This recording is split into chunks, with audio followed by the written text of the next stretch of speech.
Hi everybody, I'm Mr. Trigg, Building Principal. The following video is expectations we lay out for all Spartans to be successful. Let's have a great school year. I'm going to introduce you to your guidance assistant principal. For the class of 23, we have Miss Lewis. For the class of 24, we have Mrs. Metz. For the class of 25, we have Miss O'Connor. And for the class of 2026, Mr. Durrett. Then in the student office, we have Mr. Bryant Sanders. He'll be the discipline principal for students with the last names M through Z. And then our administrative intern is Mr. Lauber. He'll be the discipline dean for all students, last names A through L. The following slide is your graduation requirements. Everybody pay attention to the right-hand column, as we need 26 total credits. You need 6 credits to be a sophomore, 12 to be a junior, and 19 to become a senior. Listen up, students. You're going to want to hear this. Exam exemptions. They have changed. So, Spartans, please listen.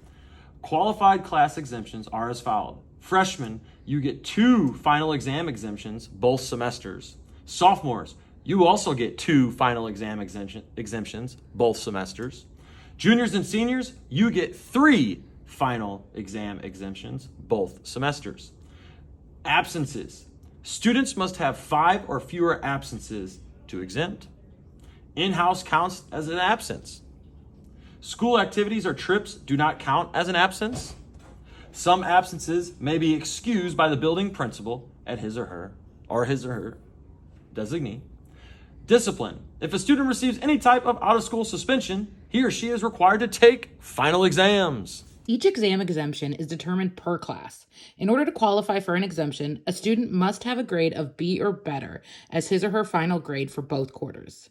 Semester grades will be calculated as based upon final exam exemption as follows. If a student has a grade of A for one quarter and a grade of B for the other quarter and chooses not to take the exam, the lower of the 2 grades will be given as a semester grade. If a student has a grade of A for one quarter and a grade of B for the other quarter and elects to take the exam, the semester grade will be based on the use of all 3 grades, according to the current grading system. Students can always choose to take a final exam to attempt to improve their course grade. Students must return the signed final exam exemption form signed by his or her parent by the due date, or forfeit the opportunity to waive the exams. The regular school day goes from 8:24 to 3:17. On Wednesdays, we have a 1-hour early out every Wednesday from 8:24 to 2:17. If you have a 0-hour class, your class starts at 7:15. You will enter through the Taylor Street doors. For a regular school day, the doors open at 7:50. Students can go to the commons, the courtyard, or the cafeteria until the 8:10 bell. At the 8:10 bell, you can access your lockers. Everyone must be out of the building at 3:30 unless you are in an activity or are serving a detention. Clothing that exposes your skin above your fingertip length at your side must have leggings, tights, or shorts underneath. Leggings, tights, or yoga pants worn must be covered with a top or a shirt that covers the buttocks. Spiked apparel, accessories, or chains that can be used as weapons are prohibited. Clothing with ragged hems or cut-off hemlines shall not be worn. Shorts, dresses, and skirts must be longer than your fingertips when held at your side. Short dresses and skirts that are shorter than your fingertips must have tights or leggings on underneath. Pants, shorts, and skirts must be worn at the waist. No sagging. Here are some examples of prohibited t-shirts. Do not wear anything that has alcohol or marijuana. Basically, if you have to question whether or not you should wear it to school, don't wear it. Tanks, spaghetti straps, and racerback tops must be covered with another article of clothing. Clothing that exposes the chest, showing cleavage, midriff, or abdomen shall not be worn in the building. Transparent or fishnet fabric is not allowed. Pajama pants, slippers, or shoes with wheels attached to the bottom should not be worn in the building. Shoelaces should be tied. This is for your own safety. You should not wear hats, caps, bandanas, or hoods of any kind in the school building. When you hit the door at the Taylor Street lobby, please take those things off. Sunglasses and sweatbands shall not be worn either. Large purses, book bags, or sport packs must be kept in your lockers. Once again, this is for a safety reason, so please do not bring those to class. Piercing jewelry, other than earrings worn in the ear, shall not be worn in the building. Coats and jackets shall not be worn in the building without principal permission. Tattoos, by their content, violate any of the provisions of the student dress code must be covered at all times while students are on school property and or in attendance at school-sponsored activities. Any student who receives a dress code referral must correct the violation before returning to class. If the issue cannot be corrected, then the student will be removed from the class until a clothing change can be made. The following disciplinary options may be used for dress code violations. Tardies to first hour. Students must be in class by the 8:24 bell. If tardy to school, students will receive a pass to their first hour from an administrator or designee at the Taylor Street entrance. Students will only be allowed 5 excused call-ins per quarter. After the 5th call-in, every call-in after will be counted as a first hour tardy. If the students are not in school by 8:40, they'll have to report to the tardy tank to meet with our attendance support coach.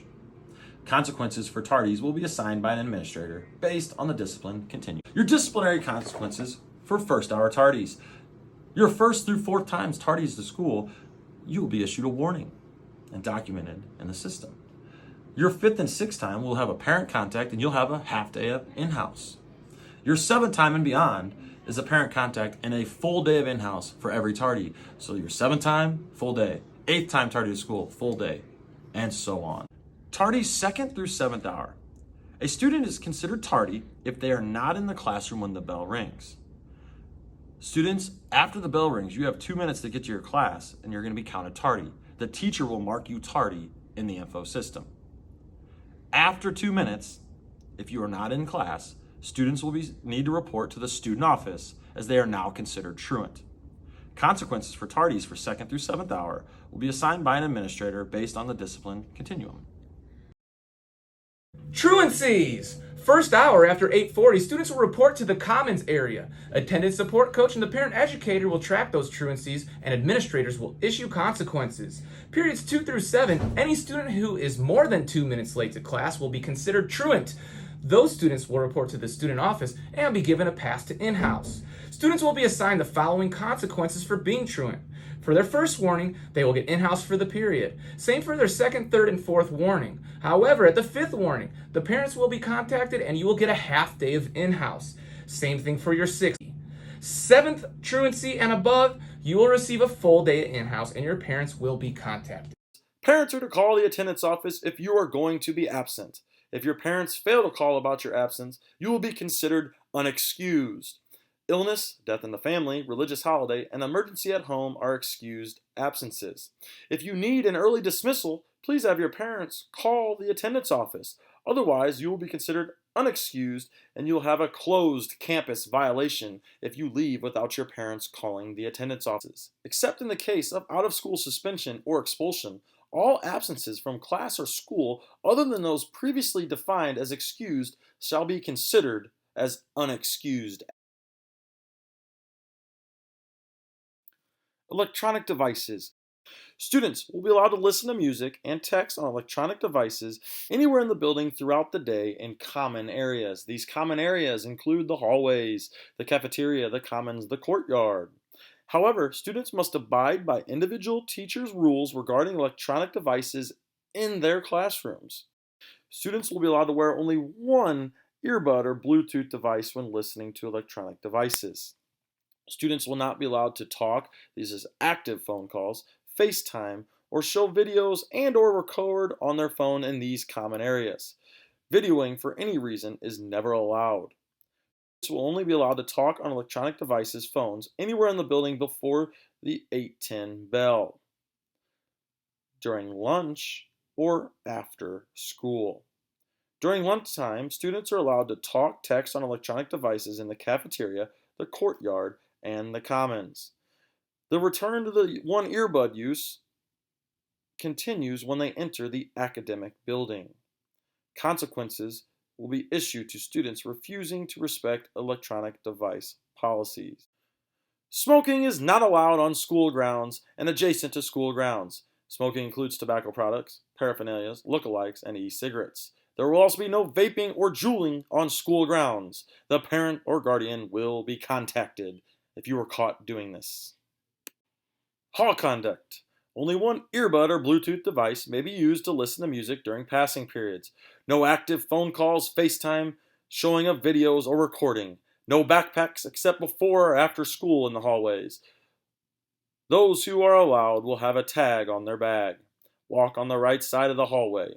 Do not stand in groups in the hallway during passing periods, including outside of your classroom door. Use appropriate language. No cursing. No running in the hallways. No PDA. Students must have a pass when in the hallway during the academic hour. If you do not have a pass during the academic hour, you will be escorted back to your classroom. Students are not allowed in the hallway the first 10 minutes or the last 10 minutes of each class period. Please show respect while you are in the hallway. Lockers. Use your own. Do not share lockers. Anything inappropriate found in your locker will be assumed to be yours. Do not give out your combination. Do not preset your locks. Your locker is the property of the school and can be searched at any time. Poor reason to search. Go to the student office if you have locker problems. The student parking lot is located in the southeast parking lot by Eisenhower Pool. Must have a valid southeast student parking permit properly displayed. Lock your doors. If someone is in your spot, please let the main office know. If you park anywhere other than your assigned spot, your vehicle will be towed. Books. If you lose or abuse them, you will be charged. If you drop a class, return the book to the teacher or guidance office. Lost and Found is located in the student office. Remember, we scan out books now so we know if they're yours. Serious acts of misconduct. A firearm, weapons, look-alike toy or fake handgun, gang-related activity, severe fighting, stealing, misuse of electronic devices, drug activity, sexual harassment, threats of any sort, and bullying. These are all serious acts of misconduct. Consequences will involve in-house and or out-of-school suspension, school interventions and or interventions by law enforcement. Actions may be by the Board of Education and or the District Student Review Committee. Spartans, make sure you're doing your homework every night, get involved with clubs or athletics, and let's have a great 2021-2022 school year. Go Spartans!